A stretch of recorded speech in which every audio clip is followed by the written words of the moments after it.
Assalamualaikum warahmatullahi wabarakatuh. Di sini saya Denny Andria ingin mempresentasikan tentang alternator dan transformator. Baiklah, kita langsung ke materi saja. Yang pertama yaitu adalah alternator. Di sini bisa kita lihat itu adalah bentuk dari alternator. Nah, pengertian alternator sendiri pada dasarnya alternator adalah sebuah generator AC arus bolak-balik, yaitu merupakan peralatan elektromagnetis yang mengkonversikan energi mekanik menjadi energi listrik.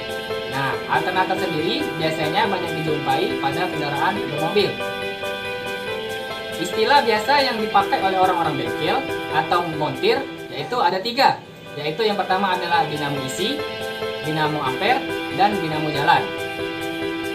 Nah, di sini fungsi alternator itu berfungsi mengubah energi mekanis yang didapatkan dari mesin tenaga listrik yang menghasilkan arus bolak-balik.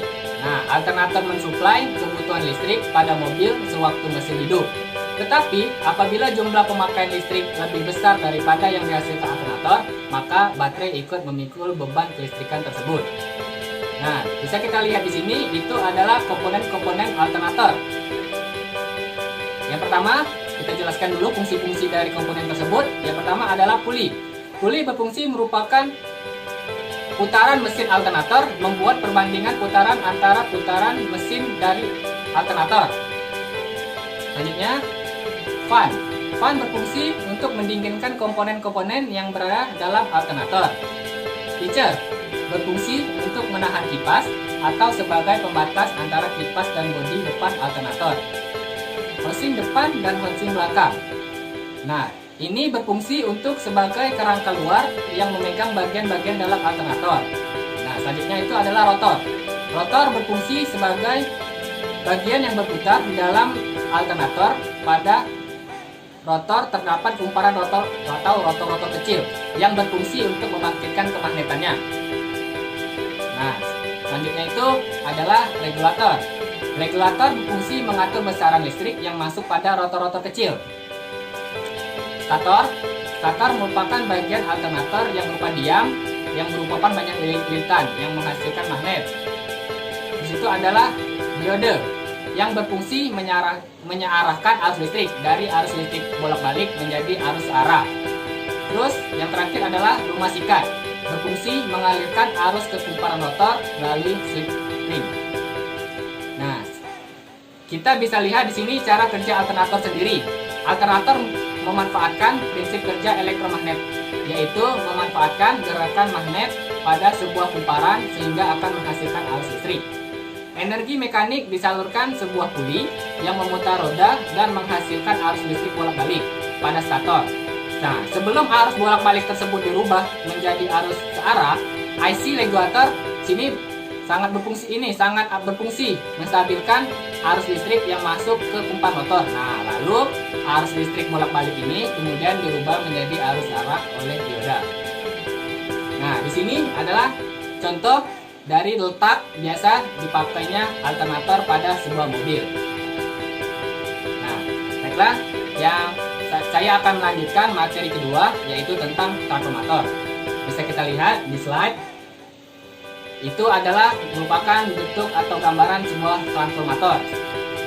Transformator sendiri adalah suatu peralatan listrik yang berfungsi mengubah tegangan AC dari suatu nilai tertentu ke nilai yang kita inginkan. Prinsip kerja transformator mirip induksi elektromagnetik, di mana arus listrik mengalir hanya jika ada perubahan banyak garis medan magnet yang menerobos kumparan sekunder.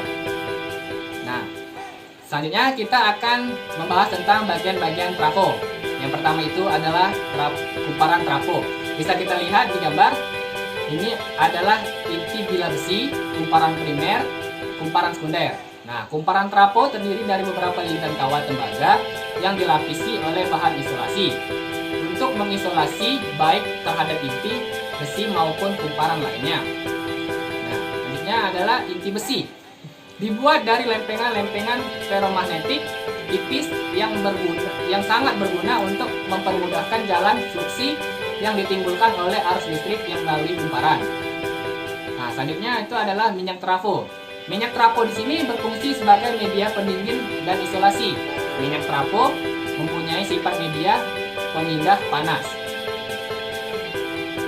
Bushing. Nah, itu bisa lihat busing sini sebuah konduktor yang menghubungkan kumparan transformator dengan jaringan luar. Busing diselubungi dengan suatu isolasi yang berfungsi sebagai konduktor tersebut dengan tangki transformator. Nah, di sini jenis-jenis transformator yaitu terbagi menjadi dua. Yang pertama adalah transformator daya atau step up transformator. Transformator ini berfungsi untuk menaikkan tegangan, disebut sebagai trafo daya, karena trafo ini digunakan untuk menaikkan daya pada energi listrik dari pembangkit untuk kemudian disalurkan ke gardu. Nah, yang kedua adalah transfer distribusi atau step down.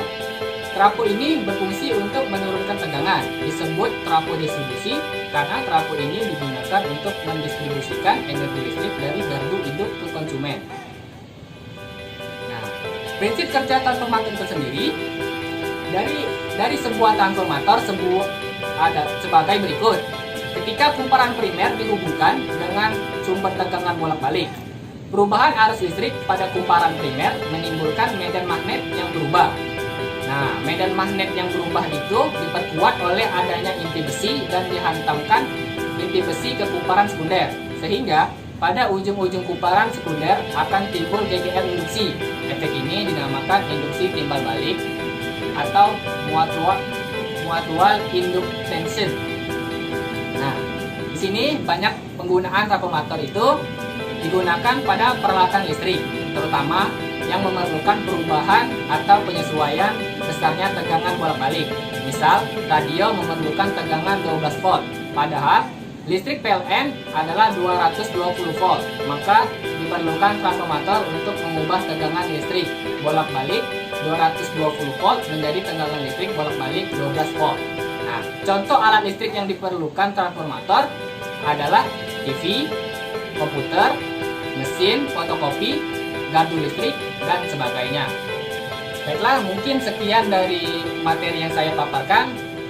Saya selaku pembawa materi ingin mengucapkan terima kasih. Wassalamualaikum warahmatullahi wabarakatuh.